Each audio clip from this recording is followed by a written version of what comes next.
The silence from Marsha's phone stretched into its third day, and Trina knew with bone-deep certainty that something was terribly wrong. Her older sister had never gone more than 24 hours without responding to a text, let alone the dozens of increasingly frantic messages Trina had sent since Tuesday morning. The last communication had been a cheerful photo from Jakarta's airport. Marsha beaming beside a handsome Indonesian man, her eyes bright with the kind of happiness Trina hadn't seen in years. Now that photo felt like a cruel joke, frozen on Trina's phone screen as she sat in her Dallas apartment, paralyzed by dread and the growing realization that her sister's dream romance had become a nightmare. Marsha Langston had lived her entire 47 years in the careful, predictable rhythm of someone who had learned early that disappointment was easier to manage than hope. Her small apartment in North Dallas was pristine and sparse, filled with medical journals and mystery novels, but lacking the warm chaos of a life shared with others. Every morning at 6:15, she would tie her graying hair into a neat bun, pull on her hospital scrubs, and drive the same route to Presbyterian Hospital, where she had worked as a registered nurse for nearly 2 decades. Her colleagues respected her competence and reliability, but few knew her well enough to call her a friend. Marsha ate lunch alone, reading paperback thrillers or scrolling through her phone. She stayed late when the unit was short-staffed, covering shifts without complaint, then drove home to microwave dinners and television reruns. It was a life that felt safe but suffocating, like living underwater, peaceful but slowly drowning in its own predictability. The loneliness had crept up on her gradually. After their parents died in a car accident 5 years earlier, Trina had been her only regular human connection. Their weekly phone calls became the highlight of Marsha's routine, though she was careful never to let her younger sister know how much she depended on those conversations to feel tethered to the world. At night, when the hospital corridors grew quiet and her apartment felt like a tomb, Marsha would open her laptop and lose herself in social media. She created profiles on dating apps and international friendship sites, crafting a version of herself that seemed more interesting than the woman who spent her evenings organizing medical supplies and watching cooking shows she would never try. The rejection stung, but the hope of connection kept her scrolling, searching, posting carefully edited photos that hid the deep exhaustion in her eyes. It was on one of these restless evenings in February that Dimas Hario's message appeared in her inbox like an answer to prayers she hadn't dared to speak aloud. His profile showed a man in his early 40s with kind eyes and an easy smile, photographed against the backdrop of Indonesian temples and bustling markets. He described himself as a businessman who loved travel and was looking for someone genuine to share his adventures. His first message was simple but thoughtful, commenting on a photo she had posted of a sunset from the hospital parking lot. "You have an eye for beauty in unexpected places," he wrote. "That tells me you have a beautiful soul." Marsha read the message 3 times before responding, her heart hammering with a mixture of excitement and disbelief that someone so worldly would notice her. Their correspondence began tentatively, with Dimas sharing stories about his import business and his love for Jakarta's hidden restaurants and art galleries. He asked thoughtful questions about her work, expressing genuine admiration for healthcare workers and their dedication. Marsha found herself writing longer and longer responses, sharing details about her life she had never told anyone, her childhood dreams of traveling, her fear that she had wasted too many years playing it safe, her longing to matter to someone beyond her role as a reliable employee. Dimas was patient with her shyness, drawing her out with gentle humor and what seemed like genuine interest in her thoughts and feelings. He sent photos of places he wanted to show her, temples at sunrise, street food vendors, beaches with water so blue it looked artificial. "I keep imagining how much more beautiful these places would be with you beside me," he wrote, and Marsha felt something inside her chest that had been frozen for years begin to thaw. As weeks turned into months, their relationship deepened through hours-long video calls and constant text exchanges. Dimas remembered details about her shifts, asked about difficult patients, and celebrated her small victories. He seemed to see a version of herself that Marsha had forgotten existed, a woman capable of spontaneity and passion, deserving of romance and adventure. For the first time since high school, she found herself checking her reflection in mirrors, wondering if she was pretty enough, young enough, interesting enough for someone like him. The change was subtle but noticeable to those around her. Her coworkers commented that she seemed lighter, humming under her breath as she checked IVs and administered medications. She started wearing makeup to work again and bought new scrubs in colors that complemented her eyes. When pressed, she would blush and claim it was nothing, but late at night she would lie in bed rereading Dimas's messages and imagining a future that seemed almost too wonderful to believe. Trina noticed the transformation during their weekly calls, hearing a warmth in her sister's voice that had been absent for years.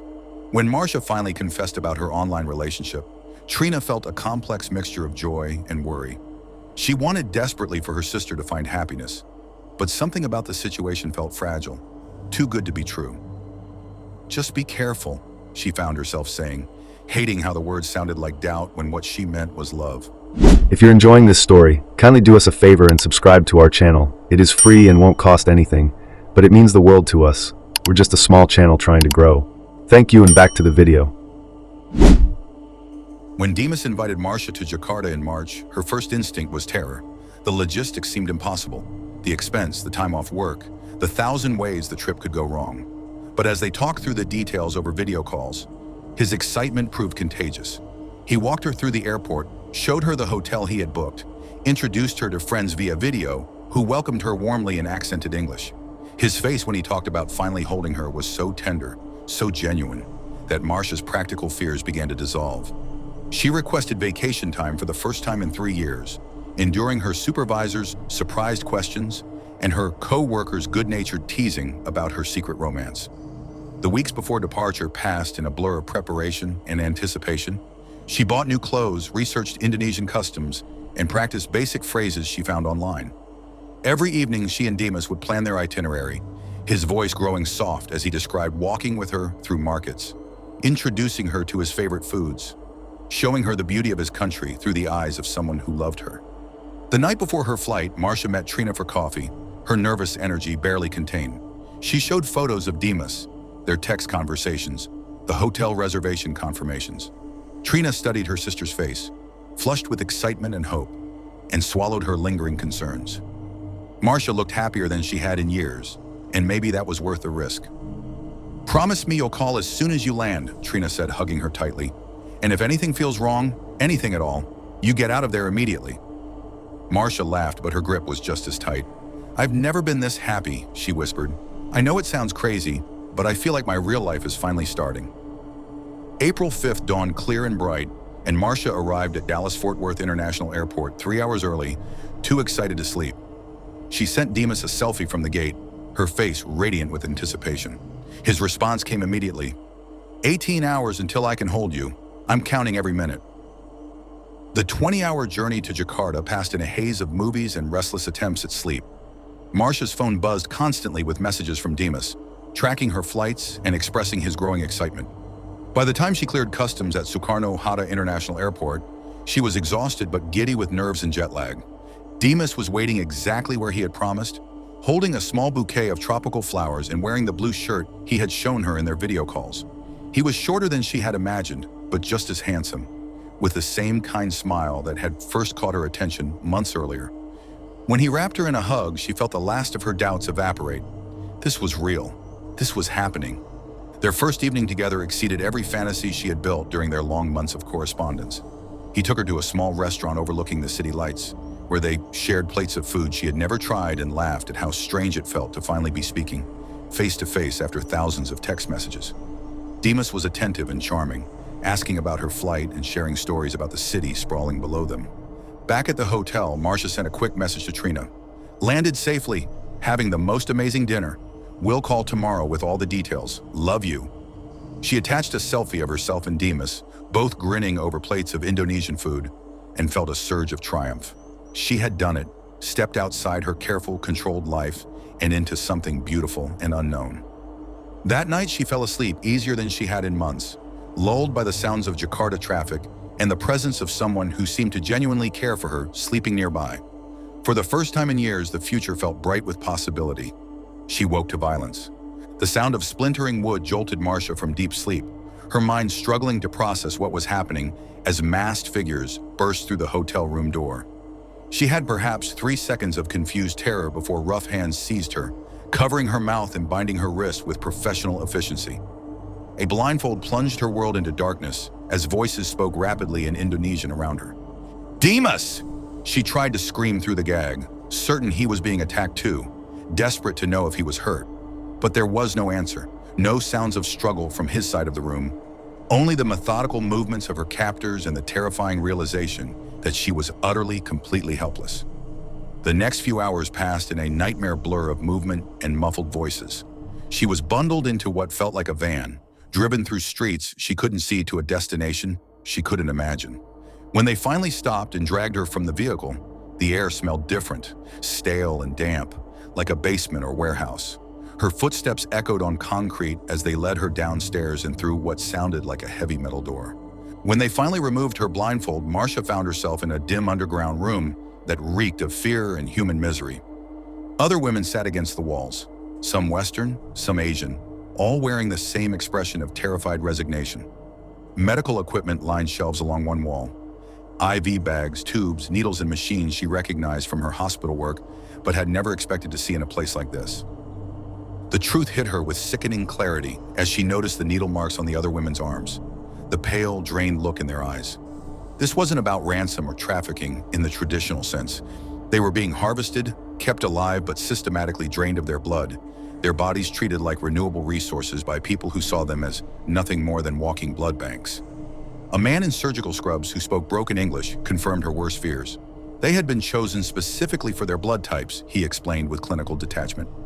Marsha's O-negative blood was particularly valuable, universal donor plasma that could command premium prices on the black market.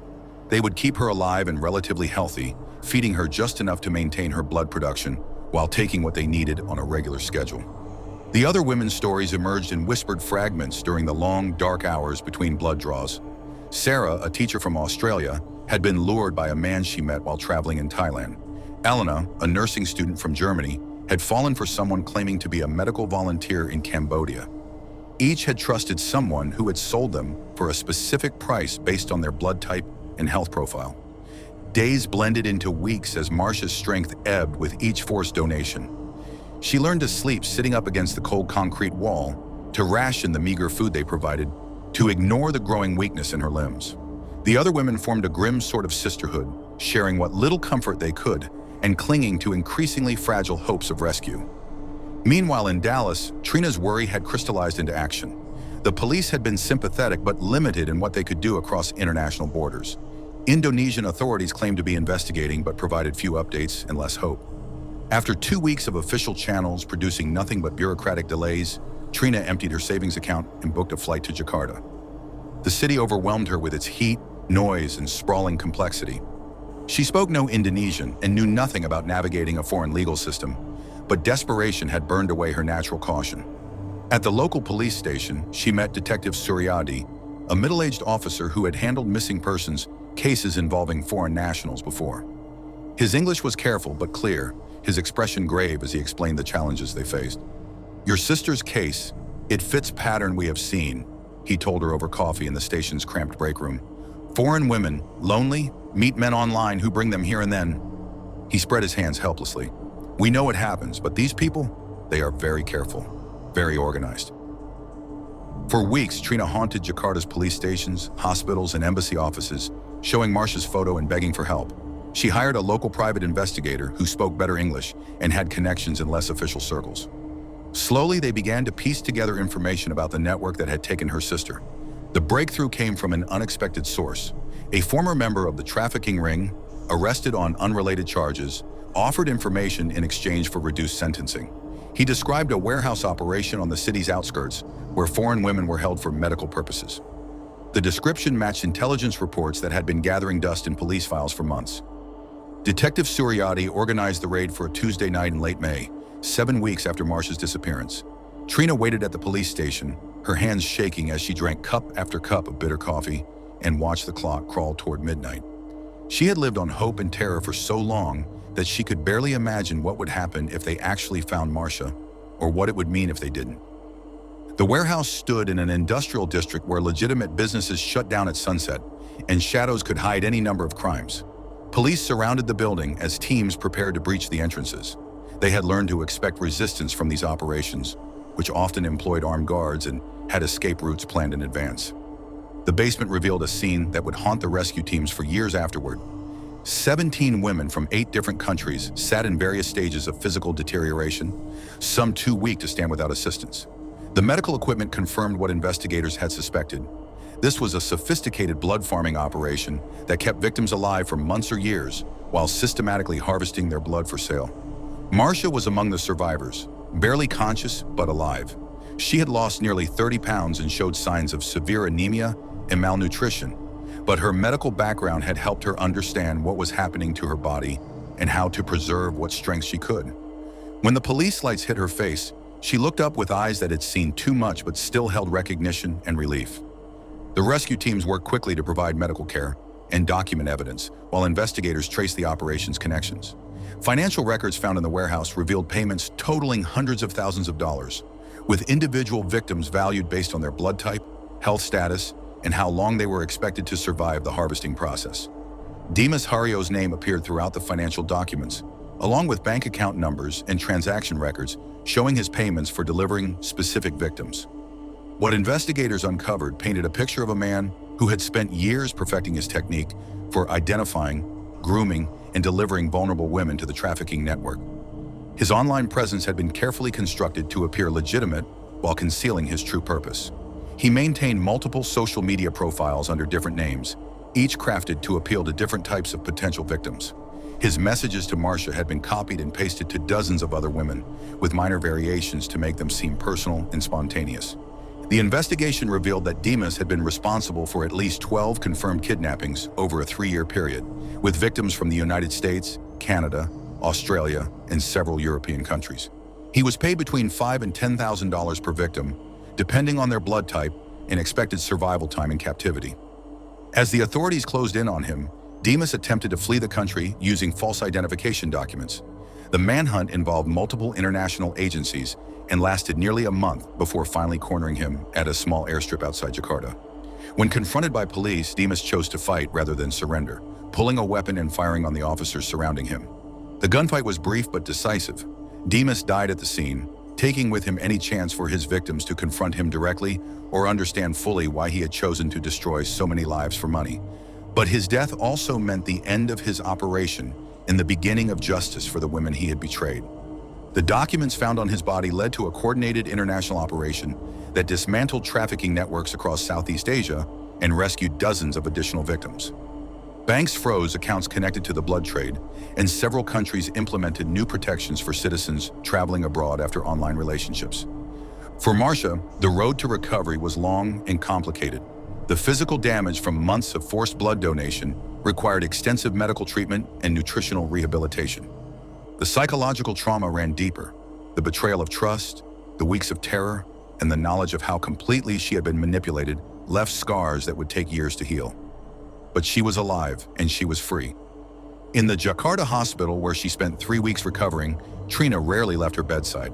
They talked through everything that had happened, the romance that had seemed so real, the vacation that had become a nightmare, and the weeks when neither of them knew if they would see each other again. "I keep thinking about that last night in Dallas," Marsha said during one of their quiet conversations. "How happy I was, how certain that I was finally going to have the life I'd been waiting for. It feels like that woman was someone else entirely." Trina squeezed her hand. "She was someone who deserved love and happiness. That part wasn't wrong. You just trusted the wrong person." The other survivors became an unlikely support network, bound together by shared trauma, but also by their collective survival. They exchanged contact information and stayed in touch as they returned to their home countries, offering each other understanding that no one else could provide. Sarah, the teacher from Australia, started a foundation to educate people about online romance scams, targeting older women traveling alone. Elena, the German nursing student, testified before the European Parliament about the need for better international cooperation in fighting human trafficking. Each found ways to transform their survival into something meaningful, turning their pain into protection for others who might face similar dangers.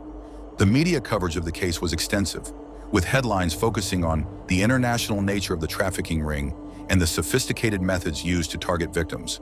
But for Marsha, the attention felt surreal and overwhelming. She had survived something unimaginable, but she wasn't sure she was ready to become a symbol or spokesperson for anyone else. Back in Dallas, she returned to her apartment and her job at the hospital, though both felt strange and unfamiliar after everything that had happened. Her colleagues were supportive, but clearly uncomfortable, unsure how to interact with someone who had experienced such extreme trauma. Patients sometimes recognized her from news stories, leading to awkward conversations she hadn't expected to navigate. The legal proceedings continued for months as authorities worked to prosecute the surviving members of the trafficking network and pursue civil cases against the institutions that had enabled the operation. Marsha provided testimony and evidence, participating in the justice process while trying to rebuild her sense of safety and trust. The financial compensation from seized assets helped pay for her medical treatment and therapy, but no amount of money could restore what had been taken from her. She had learned that evil could wear a kind face and speak words of love, that her deepest desires could be weaponized against her, and that the world contained dangers she had never imagined. But she had also learned about her own strength, about the power of family loyalty, and about the dedication of people who risk their lives to save strangers. Detective Suryati stayed in touch, sending updates about the ongoing investigation and checking on her recovery. Trina moved to Dallas to be closer, understanding that their relationship had been forever changed by weeks when they might have lost each other entirely. A year after her rescue, Marsha stood in the cemetery where their parents were buried, placing flowers on their graves and thinking about the journey that had brought her to this moment. She was thinner than before, more cautious in her interactions with strangers, and careful about sharing personal information online. But she was alive, and she was surrounded by people who loved her. The other women from the warehouse had all found different ways to process their experiences. Some retreated from public attention and focused on private healing. Others became advocates and educators, working to prevent similar crimes. A few struggled with depression and post-traumatic stress that required ongoing professional help. Marsha chose a middle path. She returned to nursing but requested a transfer to the trauma unit, where her own experience with survival helped her connect with patients facing their own life-threatening situations. She spoke occasionally at conferences about online safety, sharing her story as a warning to others, but always emphasizing that the fault lay with the predators, not their victims. 2 years after Jakarta, she received a letter from Detective Suryati informing her that the last members of the trafficking network had been sentenced to life in prison. The warehouses had been demolished, the equipment destroyed, and the bank accounts permanently seized. The investigation was officially closed, with 17 women rescued and dozens more potentially saved by the network's destruction. Justice had been served, though not in the way anyone would have chosen. Demas would never face trial or explain his actions to the people he had hurt. The victims would never get the satisfaction of confronting their tormentor or hearing him admit what he had done. But his operation was finished, his co-conspirators were imprisoned, and the women he had tried to destroy were building new lives in freedom. On quiet evenings, Marsha sometimes thought about the woman who had boarded that plane to Jakarta with such hope and excitement. She mourned for that version of herself, the trusting nurse who believed in fairy tale romances and happy endings. But she also felt grateful for the strength she had discovered in darkness, the support system that had refused to give up on her, and the knowledge that she had survived something designed to break her completely. The story of her kidnapping and rescue had touched thousands of people around the world, inspiring increased awareness of online predators and international trafficking networks. Law enforcement agencies had improved their cooperation and response protocols. Advocacy groups had secured better resources for survivors. Travel safety education had been enhanced to include information about romance scams and trafficking warning signs. Most importantly, 17 women who might have died in that basement had lived to see their families again. They had returned to careers and relationships, to dreams interrupted but not destroyed by their captivity. They had proven that even the most carefully planned evil could be defeated by persistence, courage, and the refusal to give up hope. Standing in her apartment 3 years later, Marsha looked at the photos on her mantelpiece. Pictures of her parents, of Trina's wedding, of the nursing unit team at the hospital. They were images of a life rebuilt from trauma, relationships that had deepened through adversity, and purposes discovered in the aftermath of near destruction. She had learned to be cautious without becoming cynical, to protect herself without closing off from human connection entirely. The romantic dreams of her 40s had been replaced by more modest but perhaps more meaningful goals. Doing work that mattered, maintaining relationships that sustained her, and finding peace in the simple fact of her continued existence. Justice for Marsha and the other survivors hadn't come in the form of a courtroom confrontation or a satisfying explanation for why they had been targeted. It had come through their collective survival, their mutual support, and their determination to transform their experiences into protection for others who might face similar dangers. The trafficking network that had seemed so powerful and untouchable had been completely dismantled. Its leaders were imprisoned or dead, its operations shut down, its victims free to reclaim their lives. In the end, evil had been defeated not by revenge or retribution, but by the simple, persistent refusal of good people to let it win. That victory belonged to every person who had refused to give up the search, who had followed evidence wherever it led, who had risked their safety to save strangers, and who had chosen to rebuild rather than be broken by trauma. It belonged to Marsha, who had survived months of horror and emerged with her humanity intact, and to Trina, who had traveled to the ends of the earth to bring her sister home. Most of all, it belonged to the knowledge that somewhere in the world, women were safer because of what had been endured and overcome in that Jakarta warehouse. The price had been terrible, but the victory was real, and it would protect people whose names would never be known and whose stories would never be told. In a world that often seemed tilted toward cruelty and exploitation, 17 women had been given their lives back, and countless others had been spared similar fates. Justice had been served in the most meaningful way possible, through survival, recovery, and the absolute defeat of those who had tried to reduce human beings to mere commodities. If this story has moved you, if it's made you think about the dangers lurking behind romantic promises and too good to be true opportunities, please hit that like button to help others find this important message. And don't forget to subscribe for more true crime stories that reveal both the darkness people are capable of and the incredible strength of those who refuse to let evil win. Your engagement helps these stories reach the people who need to hear them most, because knowledge truly is the best protection against predators who count on our trust and isolation to succeed.